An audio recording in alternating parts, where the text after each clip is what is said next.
and welcome to this next episode of What Would They Do? In today's episode, we are going to look at a far too common problem in the online space. I am going to answer the listener question that follows. What would you do if sales during your live course launch were slower than expected to re-energize your launch?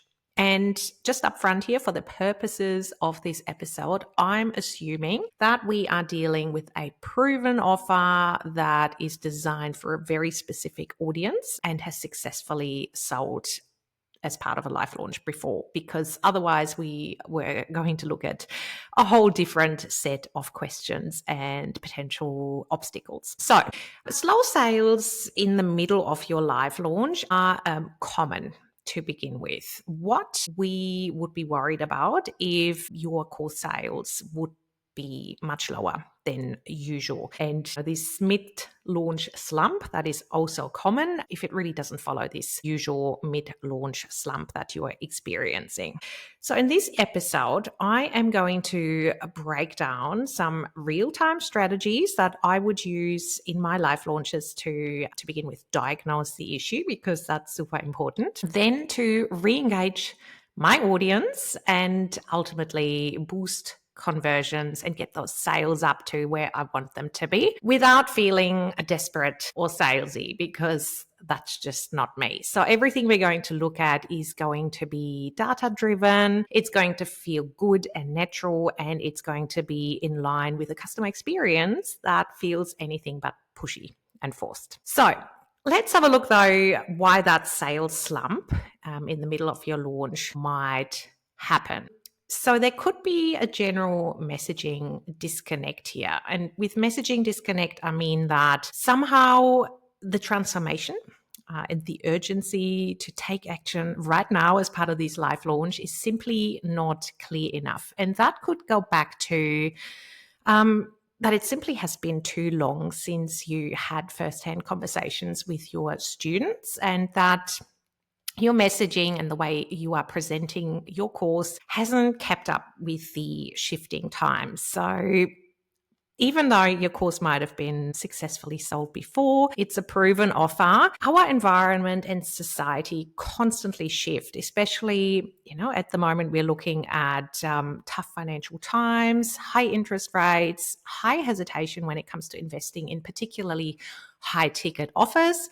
And there's also a lot of political noise. So people are just a lot more conscious of the investments that they're making. And we as business owners, as online course creators, need to absolutely shift the way we present our offers and even the way we shape our offers at all times to make sure we touch on, current objections, current hesitations, current things happening in the online landscape and beyond. And then we also need to consider the engagement drop. So that can be a real issue. Let's say, you have your raving fans. If they're ready to invest in your product, they're probably going to do that as soon as you open the doors. So, they're in, which boosts your initial sales numbers. But once that initial excitement is gone and those raving fans have clicked the buy now button, it really often happens that the engagement drops off. People are getting a little tired of receiving your emails and they're going to put it on the for later pile. I'm going to get to it when that deadline approaches. So that is a common reason. People are simply waiting for that final deadline, which is human nature, right? We need that little nudge at the end to get us to act. There also could be some unanswered objections floating around that are holding potential buyers back from investing in your course. So it could be doubts, fears, worries, issues they're having with the inclusions in the program or the promise of the program.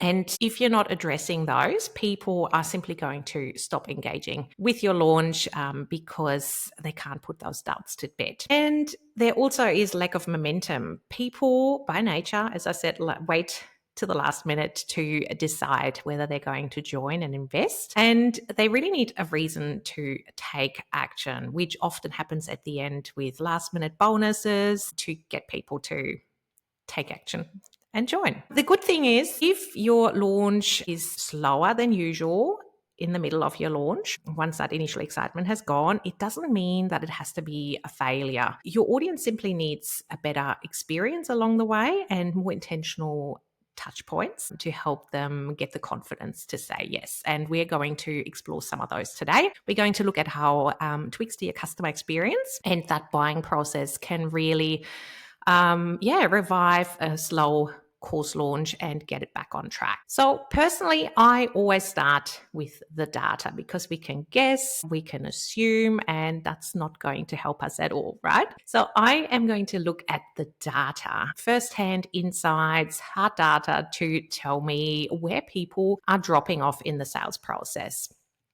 So common drop-off points really are your sales page. So people might land on your sales page, scroll for a bit, and then at some point they drop off. In this instance, heat maps and tools such as Hotjar are super helpful. It's a little bit of code that you install on your sales page, and that gives you the ability to watch your browsers interact with your sales page in real time. It gives you insights around how far down on the page they scroll before they drop off, where they get stuck. It also can help you identify technical issues with your page where buttons aren't working, they're not linking to the right places. So heat maps are super helpful to give you an insight around, whether you need to shift certain bits of your sales page, whether you need to introduce certain ideas earlier to capture people's attention before they drop off, for example. Another question could be, do they open your emails but they don't click? Or are people opening your emails, they're clicking but they're not buying, in which case we're back to that sales page issue? Or, how is the conversion rate for your launch event attendees stacking up against people who came into the launch without attending your launch event? So really, that data and those insights can help you work out what the problem is, what the culprit is. And you can then tweak the messaging and the way you sell your offer based on what's missing or what's not working. So in this instance here, if people are clicking in your emails but they're not buying, again, we need to look at your sales page. What's not working on your sales page? Are you actually addressing their objections? So things that are potential deal breakers for them head on the sales page. Are you incorporating them in your copy, in your messaging, so people can put those doubts to bed? And do you have enough social proof? And when I say social proof, I mean testimonials from students who have taken your course, testimonials that are relatable. It can be screenshots of conversations you've had with students. It also can be, tweaked and polished testimonials that you've typed up. But it's important to make those testimonials relatable and have people look at them in a way that feels achievable for them. If people aren't clicking on your emails, obviously there's an issue with how you are presenting your offer in those sales emails. So it could be a matter of refining your calls to action. So the actual invite to click through to your sales page and check out the offer, but it also could be adding additional urgency strategies. So we all know countdown timers as the deadline approaches, but we're looking at the slump in the middle of a launch here. And you could totally introduce an unexpected to encourage people to take action in the middle of your launch to get those numbers up and give you peace of mind that it's actually working. So have a think about what could be enough of an incentive for people to buy before the final deadline. If your overall launch engagement is low, so there are minimal eyeballs on your sales page, your emails don't get opened, you basically have no one hearing about your launch and your offer, you need to reignite and reenergize the excitement around your offer. So in this instance, that could be publishing new content on your podcast, on YouTube, on your social media channels, and potentially even finding a way to get in front of new audiences in the middle of your launch.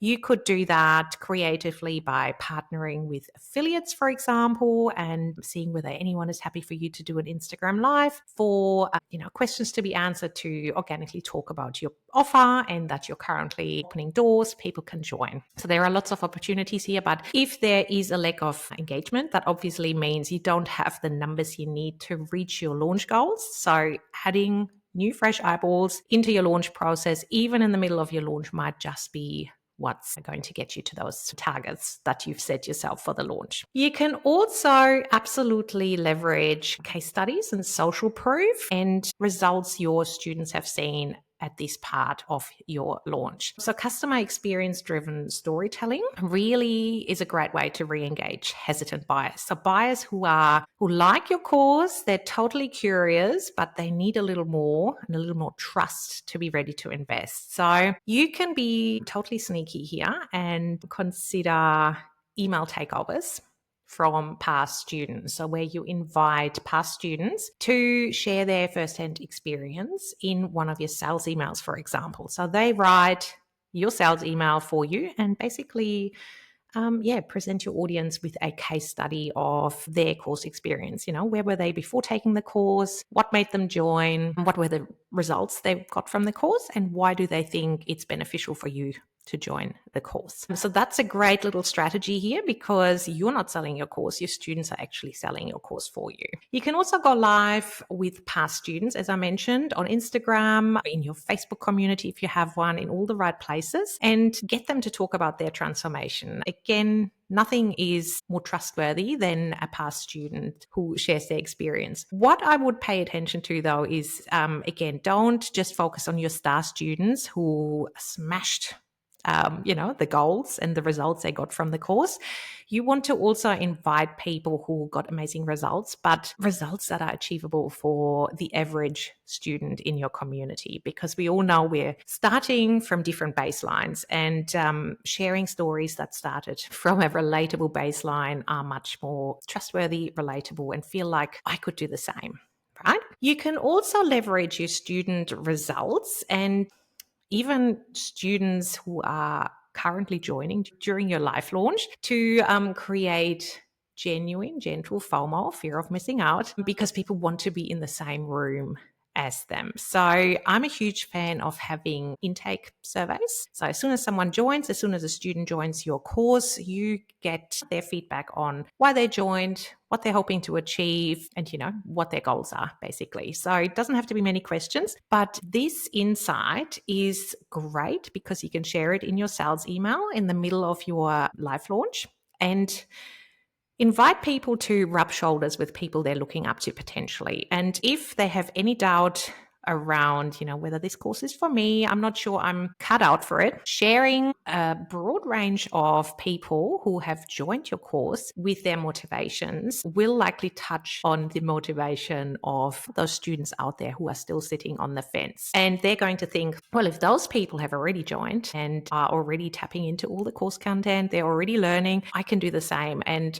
oh my God, it would be amazing if I could rub shoulders with all these amazing business owners, people they can relate to. So you can absolutely share those, unique perspectives from people who joined via screenshots, via, typed up testimonials, behind the scenes snippets. It is really up to you, but I would focus on just dropping them organically into your sales emails and introducing the motivations, why other people have joined, how they fit into the picture and what they're trying to get out of this particular course they've joined. And next up, we have the big topic of personalization here. Shouldn't surprise you if you've been in my universe for a while. I think you can totally add personalization into even large scale launches with the help of data. So really finding out, who is perfectly positioned to join your course, who's shown the right behavior, who sent you the right signals to be worthy of a few extra gentle nudges. So it's really about making them feel seen and heard. So everyone gets the launch emails, everyone can check out the sales page, but getting a personal touch point with the course creator can make all the difference in that decision-making process. So An easy way to do that, to help people feel like they can connect with you directly if they have any questions, any issues, any mental hurdles they need to put to bed, is adding a chatbot to your sales page. That can be in video form. So Video Ask is a great tool here where you can have a little video message pop up on the sales page, and you can then, people can send you a video message and you can interact with them and help them answer the questions that you potentially might have missed on the sales page. Chatra, same thing here. It's just without the video. If you're also ever curious about my favorite customer experience tools, there's a link in the show notes of every episode that links through to my favorite resources page, where you can suss out the tools that I'm using in my own business as well to elevate that customer experience at any stage of the buying process. Next up, so we have the chatbot on the sales page. You can absolutely invite people to DM you, or if you prefer, Voxer use. So Voxer is a free walkie-talkie app where people can send you little voice messages and ask their questions. So up to you whether you want to put this invite out to everyone in the sales emails towards the mid to late phase of your launch, or whether you want to add it as conditional content. So only people who meet certain criteria and have shown an invested interest in your launch receive this invite. So totally up to you here, but it can be, again, a great way to, in a private setting, answer any questions that they might have. You can also run a private Q&A session, or I've heard it called open house lately in the online space, where you basically invite people to take a look at the course platform, where you guide them through basically like a real estate open house tour. Like, you take them through the features, you show people what expects them on the inside, and then all the fence sitters and people who are interested but haven't joined yet can ask you questions as part of that session. Very effective, because people sometimes feel, particularly online courses, are very intangible. People promise a lot, but it's hard to see what expects you until you've invested. And sometimes it's that big disappointment because what you were promised simply doesn't pop up on the other end of that buy now button. An open house, you can totally run that last minute if that slump happens.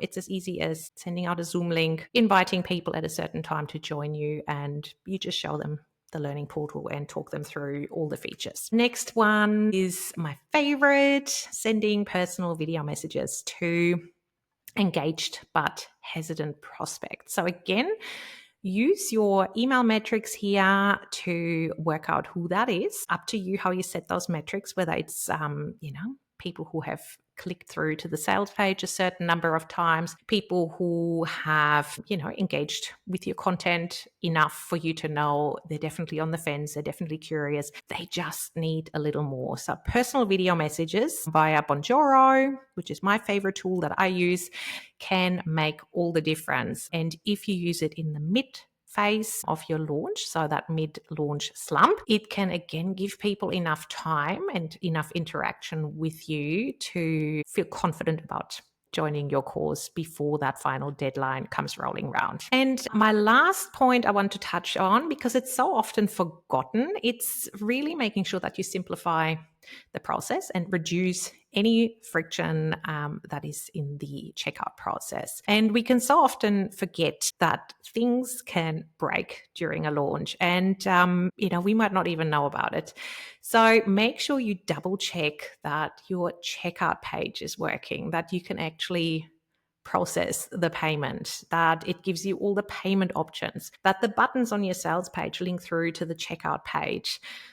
Make sure it all works as it's designed to work, because heavens forbid, we all know how stressful live launches can be. It's super easy for things to slip through last minute. So make sure you double check things. And again, that's where heat maps on your sales page come in handy as well. So heat maps actually allow you to pick up, anchor clicks as well, where people clearly are clicking on a certain part of your page, but it's not working. So if a button is broken, that's going to help you identify that. Another way to support your audience here is if times are tough financially, like at the moment, people have, budgets that are stretched, which doesn't mean they don't necessarily have the funds, but they might just have to have longer payment terms. So Another way to encourage people to join and give people the confidence that it's doable is to offer a more flexible payment plan, whether you introduce it for everyone or just to people who have shown an invested interest. That's up to you. But sometimes it's just a little bit more flexibility that can make all the difference. And what I would do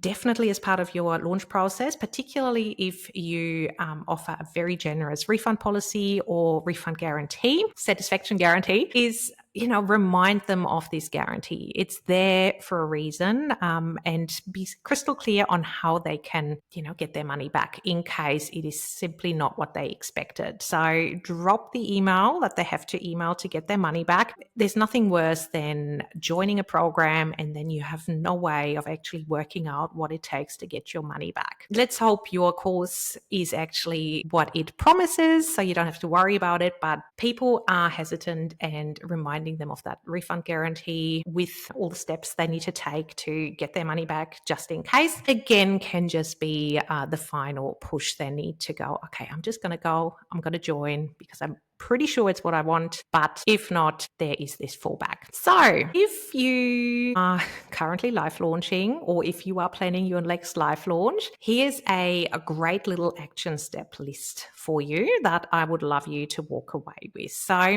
have a look at your current launch strategy. So hopefully you are about to live launch, which means you're not currently in the mid-launch slump. Have a look potentially at your previous launch. So what were the biggest drop-off points here? How can you optimize your sales emails so people actually click on them? How can you optimize your sales page so people actually buy? And how can you plan your launch in a way that people and addresses those objections, ideally before you even open the doors to your course launch? Are you addressing your objections head on? I feel like for us course creators, it's so easy to just go, well, I know the doubts are there, but we just won't talk about it. Have you got a process in place where you are openly talking about those doubts, those worries, whether it's around, do I have enough time to do this course? Can I actually get those results? Do I need expensive tech tools to make it work? So are you talking about those things early on so people have the confidence that they can tick all the boxes to get the results? Is there enough engagement in your funnel? So do you have the numbers based on past launch conversion rates to actually get your results? And if not, is now the time to grow your audience, get fresh eyeballs into your email list, onto your social media channels. So then when you are ready to launch, you have the numbers to reach your goals and hopefully avoid disappointment. And then last but not least, is your launch process, your buying process effortless? Does it feel super smooth?